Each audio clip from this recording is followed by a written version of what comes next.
Habits are something that define us and impact our lives in a very profound manner. They define us, they shape us, and impact our lives in a very powerful manner.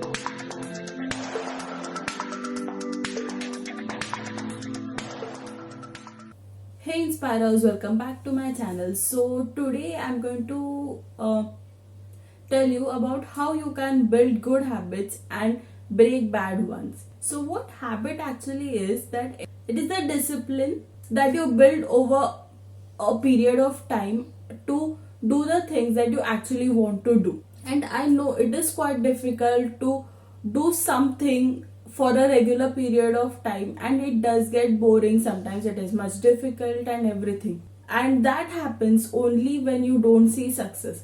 So until and unless you make it a habit to do something every day, and you don't do it in a particular manner that it is needed to be done, you won't see the success. And it is not always necessary that you will see the success within 10 days, within 15 days. It can take as long as 6 months or a year or so. So what are good and bad habits? Good habits are those that contribute in our development, and they enhance our productivity, our health, and all the other aspects of our lives. And also they are somewhat and also somewhat good habits are to be blamed for our happiness. So what are bad habits? They are converse to the good habits. They hamper our growth, our development, and everything. And they can cause adverse effects on our mental health as well as on our physical health. So now, how will you make these tasks to be habits in your life? So the first thing is to make small changes and then take it to bigger ones. For example, you want to join a gym and you haven't exercised a day in your life. So it is not a very nice goal for you to set that you will go to the gym every day for all the 7 days of the week or all the 5 days that you have planned. It is much easier and much better for you to set a goal as you will go to the gym for a day in a week or 2 days in a week, which will be much more easier, and then you can increase these days as the time goes by. The second thing is commit yourself to do whatever task you have chosen to do.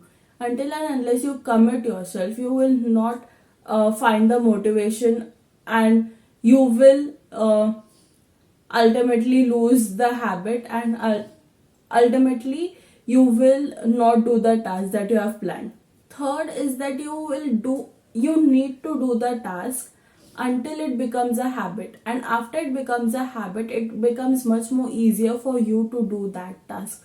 Take for example, you want to study every day for an hour. So in the starting, it will be much difficult for you to sit in one place and study.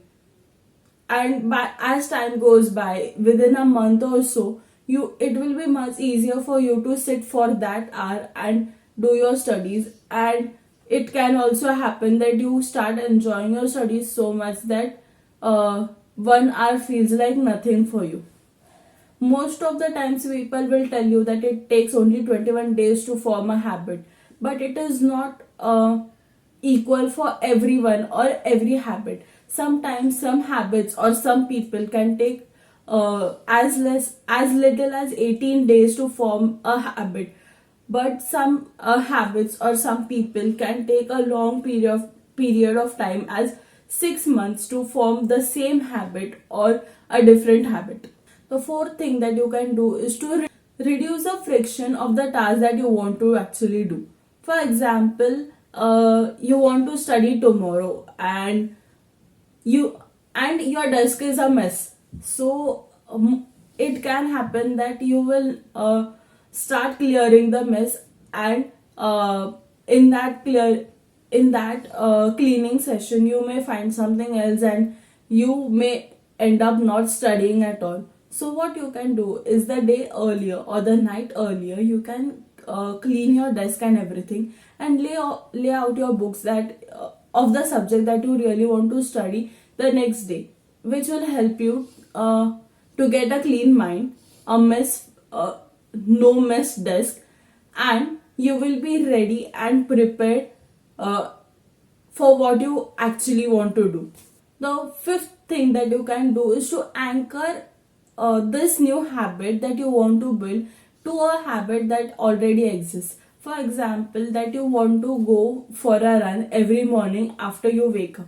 But the first thing that you do just after waking up is brushing your teeth. So what you can do is the night earlier you take out the clothes that you're going to wear for your running, and keep your toothbrush on those clothes so that you won't forget that you have to go for a run the next day. Sixth is that you will have to make SMART goals. So what is SMART? SMART is not just a word, but it is an acronym. S stands for specific, M stands for measurable, A stands for achievable, R for relevant, and T for timely. So your goals should be all of this. For example, let's take that you want to study a subject as big as surgery in one day, which is not at all possible. It is not an achievable goal, nor it is specific. It is not measurable, and nor it is timely. So set some goals that are very specific and what are achievable to you, so that you don't end up failing at it and you won't do those tasks ever again in your life. The seventh thing that you can do is turn your negative thoughts into positive ones by just adding but after the sentence. Let's take an example. You don't feel like going to the gym. So to this sentence you will add but. You don't feel like going to the gym, but going there is going to make you healthier, more fitter, and to achieve all your goals. For example, your goal is to lose weight. So until and unless you don't go to the gym and exercise your body, you are not going to achieve that goal. So add this but, and it will help you a lot. It is not only about exercising or going to the gym. You can you can turn your negative thoughts to a positive one for any of the things that you really want to do. So the last thing that you can do is try not to skip days. Skipping one day is okay, but skipping more than 2 days is going to help you lose the habit at the end. Take for example, you have planned to go for a walk each day, and for some reason you skip a day. So what you need to do is go the next day. If you have skipped today, you need to go for the walk the next day, that is tomorrow, because once you miss 2 days consecutively, you are going to feel like it's okay, I can miss the third day, the fourth day, the fifth day, and this cycle will end up you losing the habit, and at the end you will again have to start from the beginning. So these are a few tips and tricks that you can use to make habits, or you can also use these tips to break a habit that you wanted to for a long period of time. So I hope you find these tips useful, and I'll see you in the next video. Until then, keep inspiring.